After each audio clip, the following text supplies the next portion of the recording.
хорошо, возвращаемся к параболе. Теперь давайте покажем, что на самом деле действительно эта формула позволяет выстроить нашу знаменитую параболу. Итак, следующее упражнение.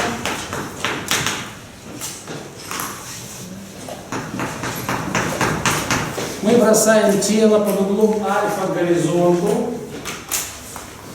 Вот скорость v нулевое, вот угол альфа.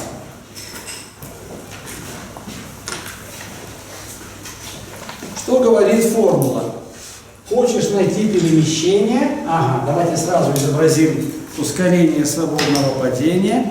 Ускорение свободного падения g.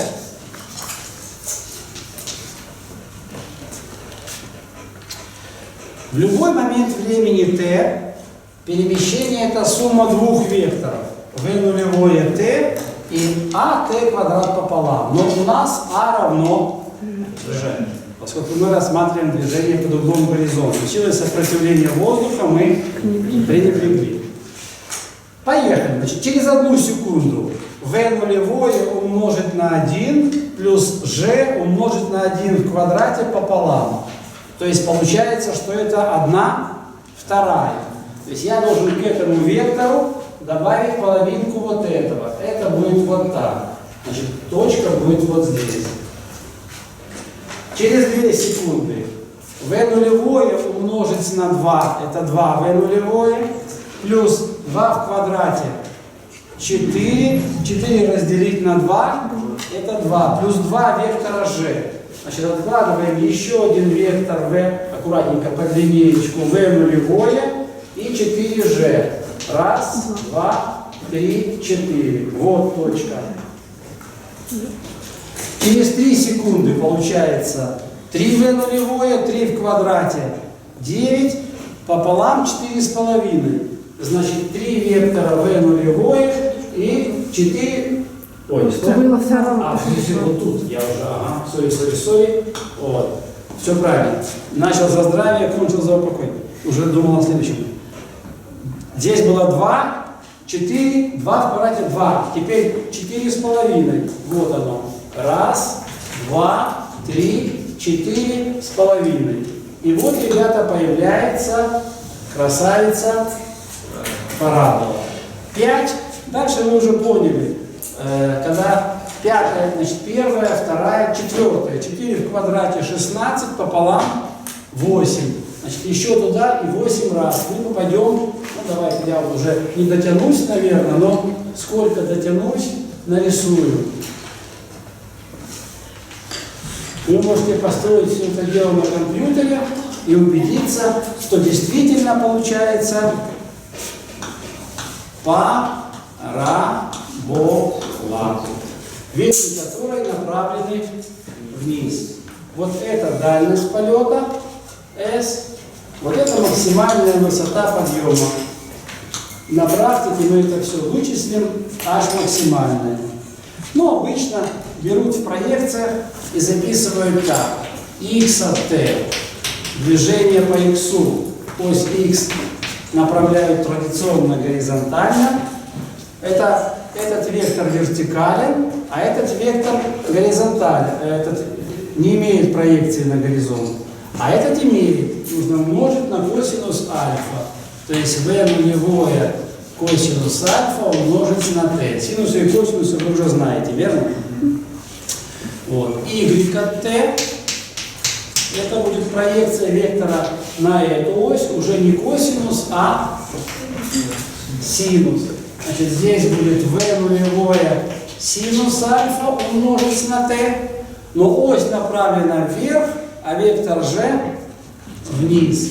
Значит, минус gt квадрат пополам. Это и есть уравнение движений вдоль каждой из осей. Так, хорошо. Ну что же, сегодня мы с вами на лекции, я думаю, убедил вас, пускай пока на не очень сложных примерах, что векторная алгебра – это оружие на порядок мощнее, чем обычно. Чтобы решать уравнения в проекциях, вам нужно писать 3 проекции – на x, на y и на z. А в векторном виде 3 уравнения мы заменяем одним. Плюс к тому легче запоминать. Но это я так пламенно выступаю и говорю. Конечно, все это нужно потренироваться, свои мышцы подкачать и сделать все это на практических занятиях. Вот эти вот формулы, то, что вы раньше получали, вы их получали немножко по-другому.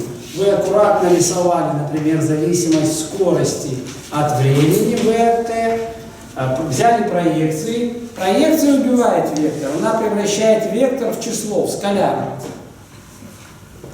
Между вектором и скаляром такая же разница, как между патрицием и плебеем. Никогда ни один вектор не сядет там, где сидят скаляры. Шучу. Но нужно помнить, что операция проецирования всегда превращает вектор во что? Скаляр. Ну, это просто, чтобы вы улыбнулись и запомнили. Вот вы раньше писали в проекциях. Это вот v нулевое плюс at. Это линейная функция. Здесь скорость v нулевое, а здесь скорость v. Тогда искомая модуль перемещения или пройденный путь – это площадь на этом графике. То есть площадь чего? Трапеции. И вы искали, как v нулевое плюс v пополам умножить на t. Площадь трапеции – это средняя линия на высоту.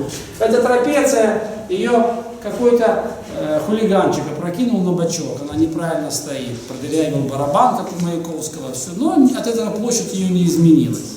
Поэтому аккуратненько v нулевое плюс пополам на t. Если сюда вместо v подставить v нулевое плюс at, вы получите эту знаменитую формулу, что s двойка сократится, это v нулевое t плюс a t квадрат пополам. Если наоборот отсюда выразить время, тогда получится так, что t равняется v минус v нулевое на a. И это время поставить тоже вот сюда. Тогда получим третью знаменитую формулу. v квадрат минус v нулевое квадрат разделить на 2a. v квадрат разделить на v нулевое квадрат разделить на 2а. На сегодня.